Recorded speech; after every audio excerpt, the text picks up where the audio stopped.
tudo bem? Eu sou a professora Rafaela Lima, sou professora de Ciências e a nossa aula de hoje tem como tema energia não renovável. Quando a gente fala de energia não renovável, eu estou falando de fontes de energia que são finitas. Foram produzidas por muito tempo, então o nosso consumo, a nossa exploração, isso vai chegar a um fim e não vai dar para recomeçar, ou de uma base, de uma fonte que é limitada. Diferente do que acontece com as energias renováveis, que são fluxos que têm uma continuidade. Eu uso água, eu uso sol. Vamos ver então quais são as energias não renováveis, que são justamente as que a gente mais usa, que sustentam os processos industriais das grandes cidades? A gente está falando então de combustíveis fósseis ou de combustíveis nucleares. Quando a gente fala de combustíveis fósseis, logo vem à mente quem? Petróleo, o que é mais utilizado em todo o mundo, porém, já foi muito utilizado também o carvão mineral. Temos ainda o gás natural e ainda o xisto betuminoso, que também já foi muito utilizado. Vamos falar então de cada um? Vamos começar com o petróleo. Como se formou o petróleo? Falei para você que foi formado há muito tempo atrás, e há muito tempo mesmo. Olha esse esquema. Oceano, 50, 100 milhões de anos atrás, toda a sua parte rochosa ali, os seres vivos. Com o tempo, os seres vivos vão morrendo e vão se depositando aqueles restos no fundo, correto? Isso está acontecendo até hoje, lá nos fundos dos oceanos, tudo que morre vai sendo depositado ali no fundo. Vai passando o tempo, vai passando o tempo. Eu tenho então ali vários depósitos, várias camadas, restos de plantas, de animais. Eu tenho então novas camadas, areia, lama. Sobre essa pressão, com o passar do tempo, eu vou formando ali então, tem uma transformação, uma série de reações químicas e toda aquela grande pasta vira o que a gente chama de petróleo, que é esse óleo espesso, né, escuro, como a gente chama. A maior parte do petróleo, ela se encontra sob o assoalho oceânico, no ambiente aquático.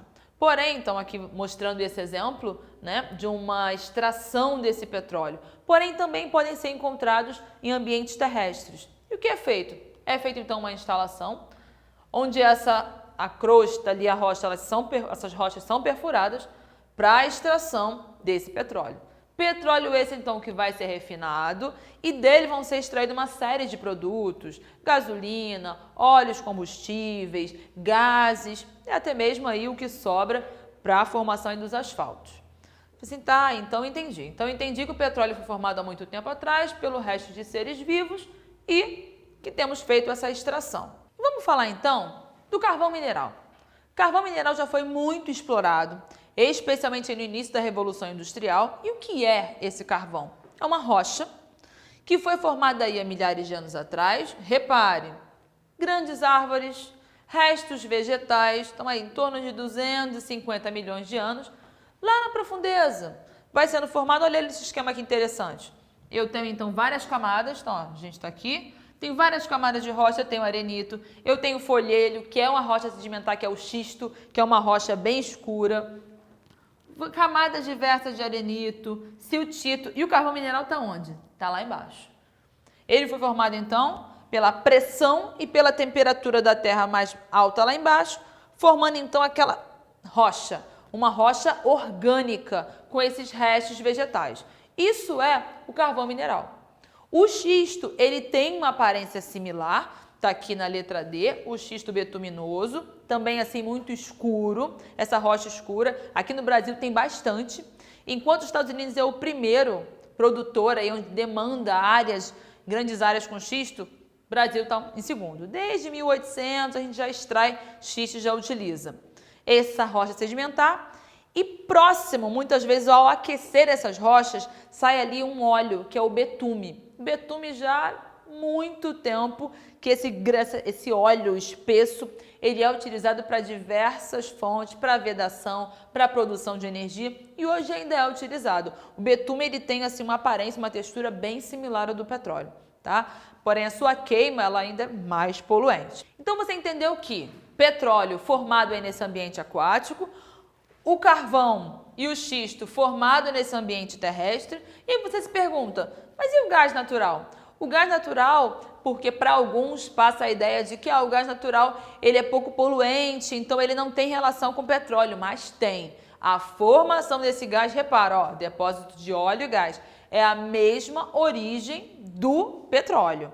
Tá? O mesmo processo de extração do petróleo é para a extração desse gás natural, é natural, ele foi produzido aqui na mesma forma que o petróleo. Isso vai ser extraído, vai ser refinado, só que a queima desse gás natural, ela é menos poluente. Por isso que muitos governos incentivam justamente o uso e a adoção de gás natural em veículos e tudo mais.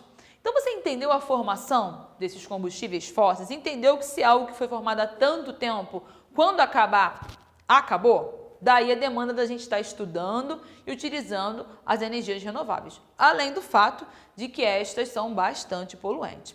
Mas ainda na lista aí do que é finito, da energia não renovável, a gente tem combustíveis nucleares. Esses são de uma demanda, de uma produção de energia incrível. A gente está usando já uma outra tecnologia, uma tecnologia mais moderna.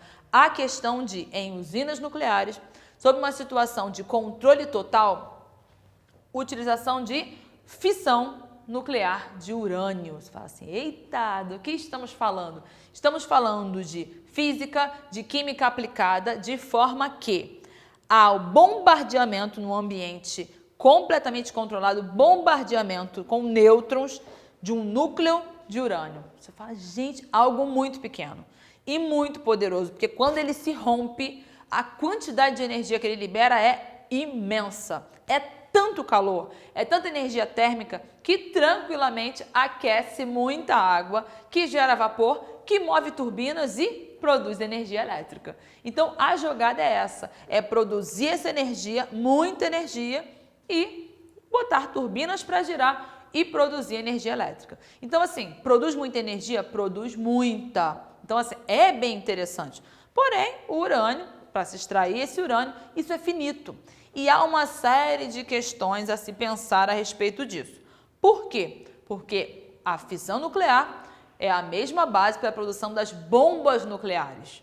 O que entra aí num aspecto de segurança mundial. Bombas nucleares são um risco muito grande para todo mundo. Então, é a mesma tecnologia. Por isso, assim, um cuidado.